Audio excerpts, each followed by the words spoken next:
Hi, my name is Patrice Bowman. I'm the founder and owner of Bowman Pictures LLC, and I'm a New York-based filmmaker. So I was born and raised in Columbus, Ohio, and a large part of my childhood, as I remember it, I grew up watching cartoons on Cartoon Network, and a lot of that sort of fed into some of my early artistic stuff. So when I was doing little doodles or like writing short stories or at recess playing with other kids, I was always influenced by some of the cartoons that I would see, some of the anime that I would see, and that was kind of what it was like as a kid. I also, outside of that, I wrote short stories, and one that really stands out to me was one called Math Problems. It was a short story that I wrote when I was at the Young Writers Workshop at the Ohio State University. It was about a kid who is struggling in a math class, obviously, and he has to deal with both a really harsh math teacher and also domestic issues in his life. I mean, as a kid, I was going in different directions of what I wanted to do. So doing arts was one thing I was interested in. I also was interested in, possibly doing athletic things. And ultimately though, a lot of my interests were in the arts, like drawing, or acting, things like that, or singing. And for the most part, I was able to get support when I did. But I went to a school that had like a music program, and a high school that had acting, and I had family members that supported me, particularly my mom. So when I was dabbling in different things, I was able to get support. But eventually I did sort of settle into the path of working in film. So I would say that because I grew up watching a lot of the films, both live action and anime that I watched, came from different cultures and had different kinds of people in it. So naturally, the movies that I make, I really do emphasize, depicting, a diverse group of people in different walks of life in what I write and what I direct. Also, religion had a pretty big impact on me. I grew up in a Protestant church. So in the short films that I've made and some other projects that I've supported, you do see the element of how people in faith interact in their lives, and it's sort of detailing how that belief system can impact a person's life and also how they interact with other people. So Saturday Grace is my second short film, and it's about a woman, Iayana, who has just lost her husband, and because of that terrible event, she is adrift in life. She has withdrawn from people at her church, from other people as well, and the one thing that she clings on to at this moment is worship dance. So she goes to a park, and she's just trying to just relax. She starts practicing the dance movements that she usually does in church, and she encounters a homeless woman, Lila, and they have a tense interaction at first because and within the movie you see that they kind of bumped into each other. It was a typical New York bump into someone kind of rude interaction. But when they continue talking, they realize that dance plays a very important part in both of their lives. You realize that Lila used to be a Broadway dancer. And so with this shared experience, they both they start a friendship.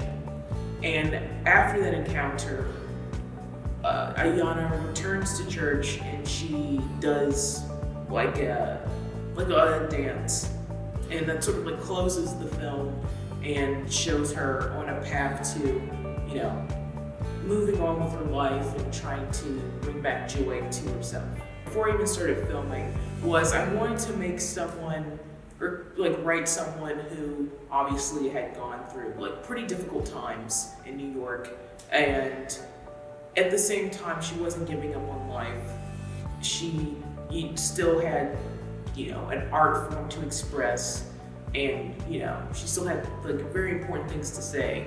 But at the same time, I didn't want to make her into like some magical character whose only purpose is to make like someone else feel good. That's why within the short film, Lila does like come across as like not the nicest person. Understandably so, because the main character just like bumped into her and knocked down her water bottles and didn't really help her. But I did want to show that, you know, she obviously tough exterior, but she is someone who can see talent in other people and wants to maintain human connections, even as like someone who's like living on the street. You know, she still wants to have like meaningful friendships with people. Even from the beginning, music was going to play a very important part in this movie, because the music is obviously connected to the two characters. They're both dancers. So, you know, it's a part of what's important in their lives, and also the pieces of music chosen are an expression of each character. So with Iayana, the person who's, you know, sort of like feeling down, her music choice is, you know, a gospel song, because that is what she dances to. That's a large part of what she listens to on a regular basis. With Lila, the homeless woman, her song when she dances is a very brassy, like Broadway kind of Fosse-inspired dance piece, because that's the world that, for a large chunk of her life, she was a part of. And even in her state now, she continues to feel connected to that, you know, expression of like, you know, big business entertainment and, you know, flashiness, a lot of energy. So the music, when it comes together, it's supposed to be a study of contrast, but also how, you know, the songs aren't necessarily like fighting each other. It's just like a communication between two characters. It's like a communication between two songs. And outside of the songs that the two characters dance to, there's also the score that sort of fills in the other parts of the movie, done by Martha Mook.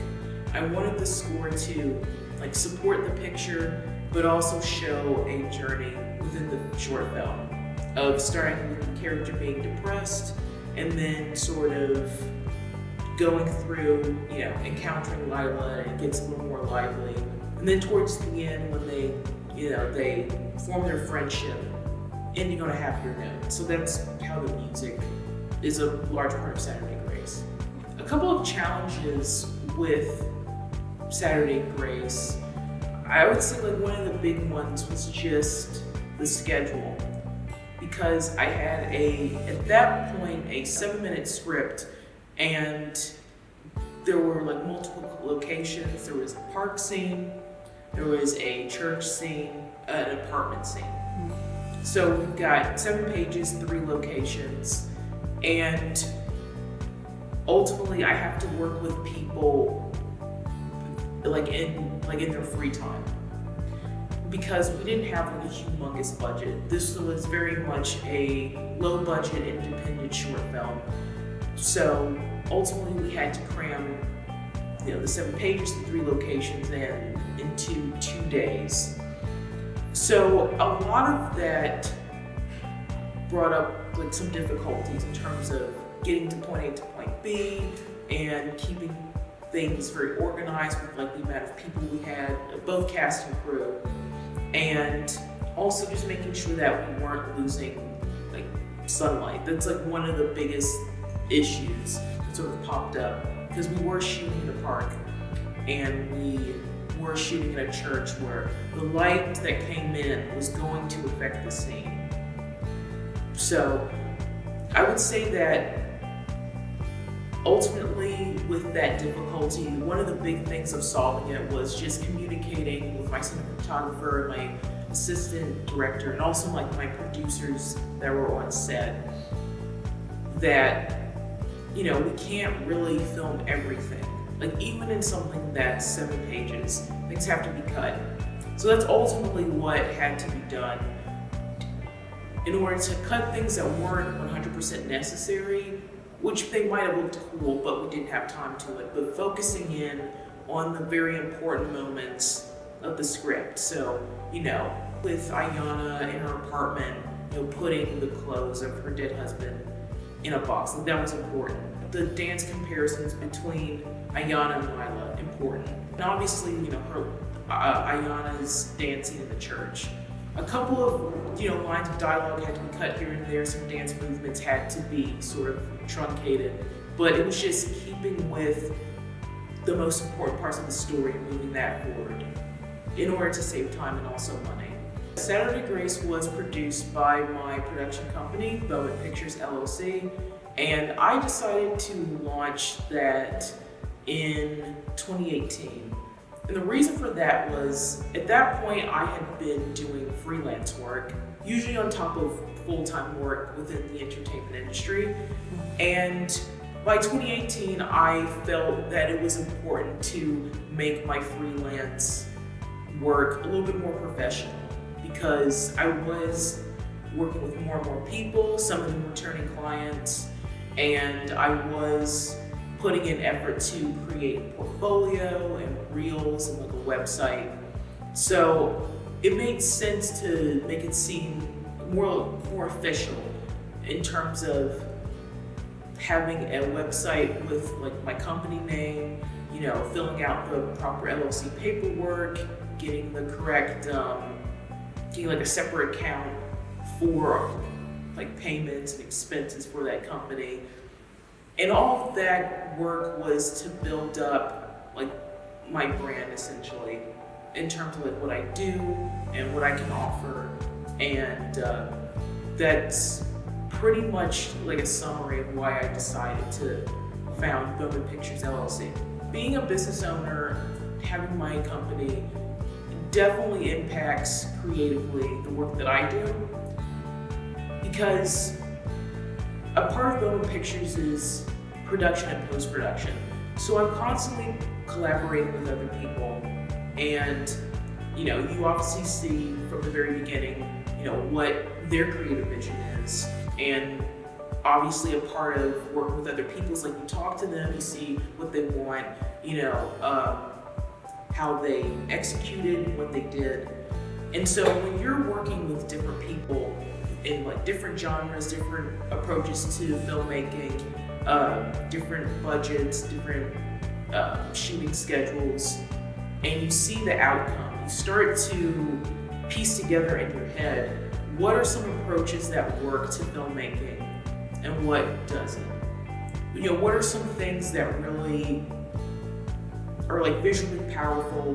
What are some like storytelling techniques that, you know, create the most compelling characters and the most unique stories, and what aren't? And from working on other people's projects, I see the importance of, especially in this phase of filmmaking as an independent, small budget filmmaker, the importance of, you know, being realistic in terms of, you know, maybe you don't have the budget to create, you know, these blockbuster films, but you do have enough resources to create like more character-driven stories, like in limited locations, and you know, with the people that you work with on these different projects, you can ask them to later on help you out as you're making your own film. So that's sort of been some ways that working with other people has impacted my approach to filmmaking. I would tell my 12-year-old self that, you know, you should probably be more extroverted. Just start developing your people skills a little bit more. You know, reach out to people, get some more friends. Because you never know, like, the people in your life, I mean, obviously, like, the supportive people in your life, who's gonna be that person who really inspires you, really helps you, and who you can, you know, stay connected with for years. So be more extroverted. Don't be too obsessed with trying to figure out life at like 12 years old. Just, keep an open mind. Make as much of your free time as possible, because when you become an adult, you're gonna lose it all. So, keep watching those cartoons, keep reading all those books, try to nag your mom to go to some more museums, and keep doing that.